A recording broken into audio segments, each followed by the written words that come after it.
Hello everyone, good morning. कैसे हैं आप सब? आई होप आप सब बढ़िया होंगे, स्वस्थ होंगे, मस्त होंगे। और मैं भी ठीक हूँ। और ये है सुबह 5 बजे का व्यू। तो बहुत अच्छा लगता है इस टाइम पे बालकनी में आके खड़े हो जाओ। बालकनी में थोड़ा सा टहल लेती हूँ मैं सुबह उठने के टाइम पे, और फिर आ जाती हूँ अपनी किचन में। तो यहाँ पर देखिए, आटा मैंने गूंद के रख लिया था, तभी मैं आपको लेके गई थी बालकनी में। और छोले रखे हैं मैंने, रात को ही भिगाने के लिए रख दिए थे। अब मैं इनको बॉईल करने के लिए रख दूँगी। और सुबह अभी 5 बज रहे हैं और फ्रेशन अप हो चुकी हूँ मैं, और योगा भी हो चुका है मेरा। और तभी मैं किचन में आई हूँ। और अब कर लेते हैं खाने की तैयारी, क्योंकि हस्बैंड को जाना है आज सुबह 7 बजे ही। तो यहाँ पर देखिए, मैंने चढ़ा दिए हैं छोले बॉईल होने के लिए, और इसमें डाल देती हूँ थोड़ा सा नमक और काली मिर्च, और एक छोटा सा टुकड़ा मैं डाल देती हूँ दालचीनी का, और इलायची। इन सभी को मैं डाल के इनको बॉईल करने के लिए रख देती हूँ। और ये अभी मैं जो वॉइस ओवर कर रही हूँ ना, तो अब ये पटाखों की आवाज़ भी आपको आ रही रहेगी, क्योंकि इस टाइम पे भी गणपति विसर्जन है। 6 दिन की भी कोई कोई रखता है ना गणपति, तो ये टाइम विसर्जन का है, तो इसलिए आपको पटाखों की भी आवाज़ मेरे वॉइस ओवर में सुनाई देगी। तो देखिए, गृहिणियों का क्या है, सुबह आँख खुलते ही किचन में जाना होता है। तो हम सब किचन में ही अपना मतलब एक सुबह है ना, जो सुबह अपनी किचन में ही स्टार्ट होती है, और दिन का अंत भी हमारी किचन में ही होता है। तो पूरा दिन हम चाहे कुछ भी करें, लेकिन हमारी सुबह और शाम किचन में ही स्टार्ट होती है और किचन में ही अंत होता है, यानी कि एंड होता है दिन का। तो यहाँ पर देखिए, मैंने तैयारी कर दी है अभी रोटी बनाने के लिए, क्योंकि आटा मैं गूंद के रख दिया था मैंने। और फिर मैं चली गई थी अपना योगा वगैरह करने, तो इससे अच्छे से आटा सेट भी हो जाता है, और ज़्यादा मेहनत भी नहीं करती हूँ मैं आटे पे। तो आटा थोड़ा सा गूंद के और रख देती हूँ, तो वो सेट हो जाता है। और यहाँ पर बना लेती हूँ मैं रोटी, क्योंकि हस्बैंड भी उठ चुके हैं, अभी वो गए हैं नहाने के लिए, फिर पूजा करेंगे जब तक मेरा खाना तैयार हो जाएगा। क्योंकि छोले बस बॉईल हो जाएं, उसके बाद उन्हें तड़का देना होता है, और कुछ नहीं, ज़्यादा टाइम नहीं लगता। तो अभी मेरा किचन काउंटर है ना, छोटा लगने लगा है मुझे, क्योंकि गैस बड़ी हो गई है। पहले गैस छोटी थी ना, 2 बर्नर वाली, तो उसमें किचन काउंटर थोड़ा सा बड़ा लगता था। लेकिन वैसे छोटी है किचन मेरी, ज़्यादा बड़ी नहीं है, मतलब मीडियम है। इतना नहीं है कि परेशानी हो मुझे खाना बनाने में।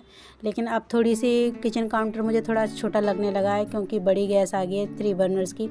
तो जिस दिन गैस आई थी, उस दिन मुझे पता ही नहीं था कि हस्बैंड ने मुझे एकदम सरप्राइज़ दे दिया कि रात को आए 8 बजे ऑफिस से, उधर से ही कैंटीन से गैस ख़रीदते हुए आए थे।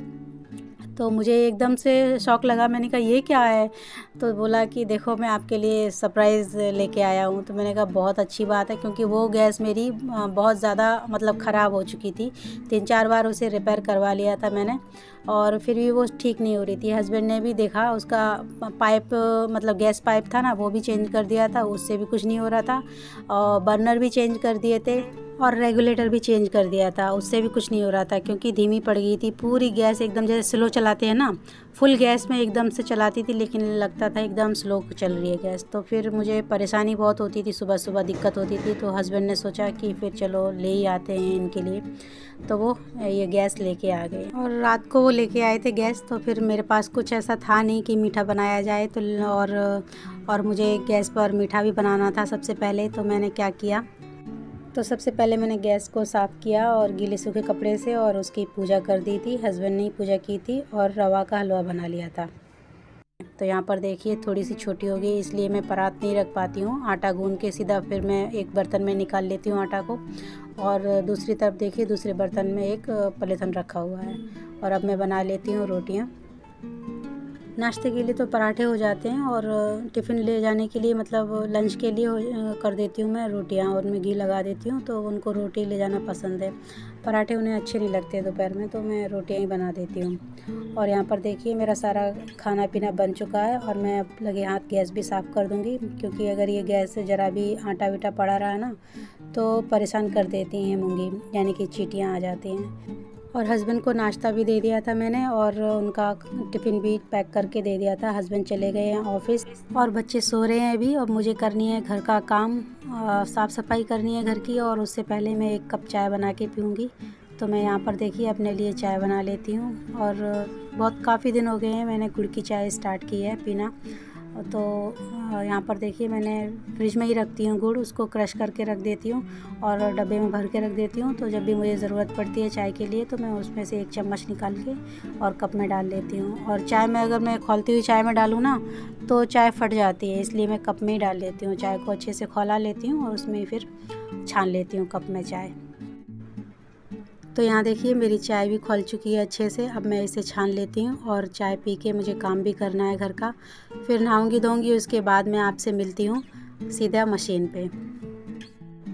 सुबह सुबह कितना मुंह सूजा सूजा सा लगता है ना, देखो मेरा मुंह कैसा लग रहा है, सूजा सूजा जैसा ऐसा, लेकिन बाद में फिर सही हो जाता है। अभी सुबह सुबह उठी हूँ ना मैं, तो आँखें थोड़ी सूजी सी रहती हैं। तो चलिए देखिए काम सारा हो चुका है मेरा और मैं नहा धो ली हूँ और अब आ गई हूँ यहाँ पर। मुझे करनी है आज ये पिल्लो कवर, मतलब पिल्लो बनाना है।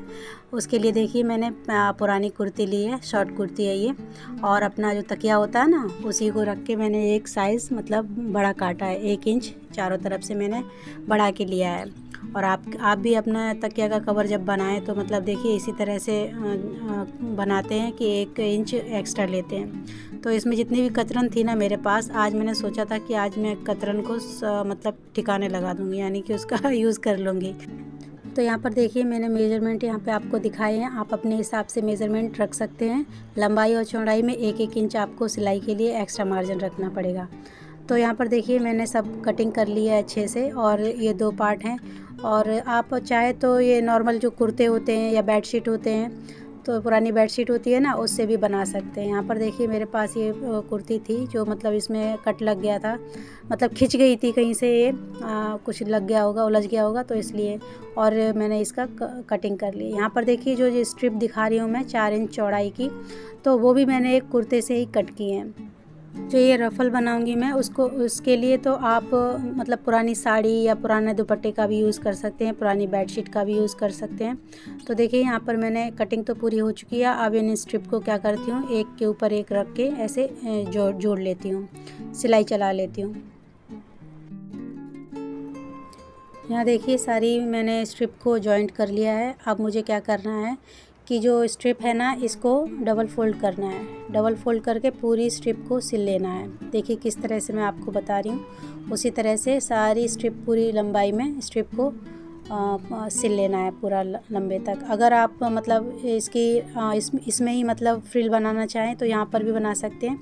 मैंने देखिए यहाँ पर पूरी पहले स्ट्रिप को तैयार कर लिया है अच्छे से, और उसके बाद मैंने इसमें प्लीट्स डालना स्टार्ट किया। आप चाहें तो छोटी छोटी जो चुन्नट होती है ना उनको भी उसी तरह से आप डाल सकते हैं। देखिए मैं यहाँ पर बता रही हूँ किस तरह से मैंने यहाँ पर प्लीट्स डाली हैं। आधा इंच की दूरी पर यहाँ पर पूरी स्ट्रिप में मैं प्लीट्स डाल के लूँगी। आप चाहें तो स्ट्रिप जो ये प्लेट्स भरने की जगह पे कच्चा टाँका भी लगा सकते हैं पूरी स्ट्रिप में, जो फिर एक धागा खींचने के बाद जो चुन्नट जैसी बनती है ना, आप उसको भी बना सकते हैं। अगर आप मतलब आपको परेशानी हो अगर किसी तरह की इस प्लेट्स भरने में, तो आप वो चुन्नट भी बना सकती हैं कच्चा टाँका करने के बाद, और फिर उसको रख के आप सिल सकते हैं। तो यहाँ पर देखिए मेरी सारी प्लेट्स हो गई हैं तैयार।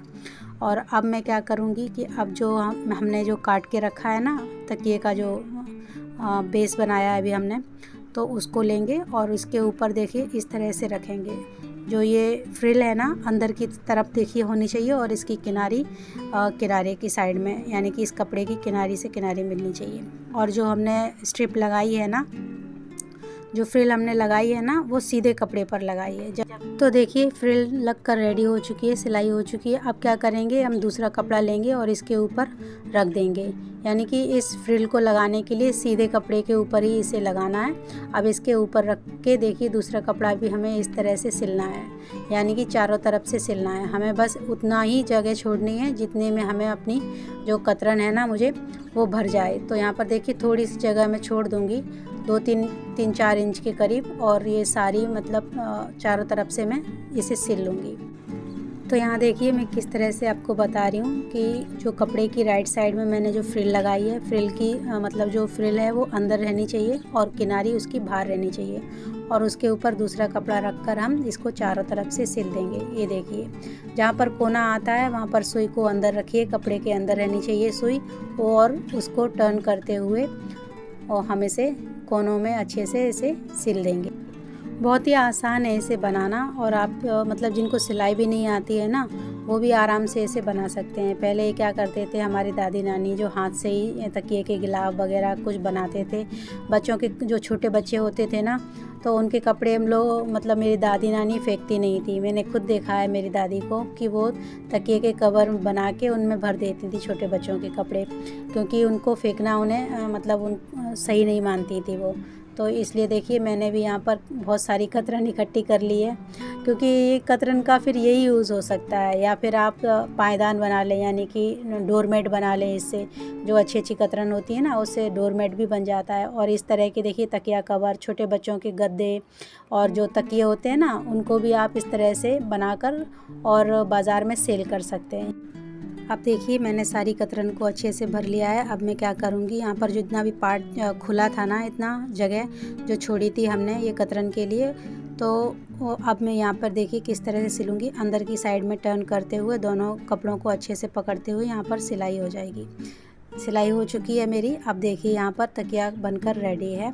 और अगर वीडियो अच्छा लगा हो आपको तो लाइक करें, शेयर करें, सब्सक्राइब करें। जो मेरे चैनल पर नए आए हों उनसे भी मेरी रिक्वेस्ट है कि प्लीज़ मेरे चैनल को सब्सक्राइब करें। और वीडियो कैसा लगा मुझे ज़रूर बताइए। मैं मिलती हूँ अगली वीडियो में, तब तक के लिए बाय।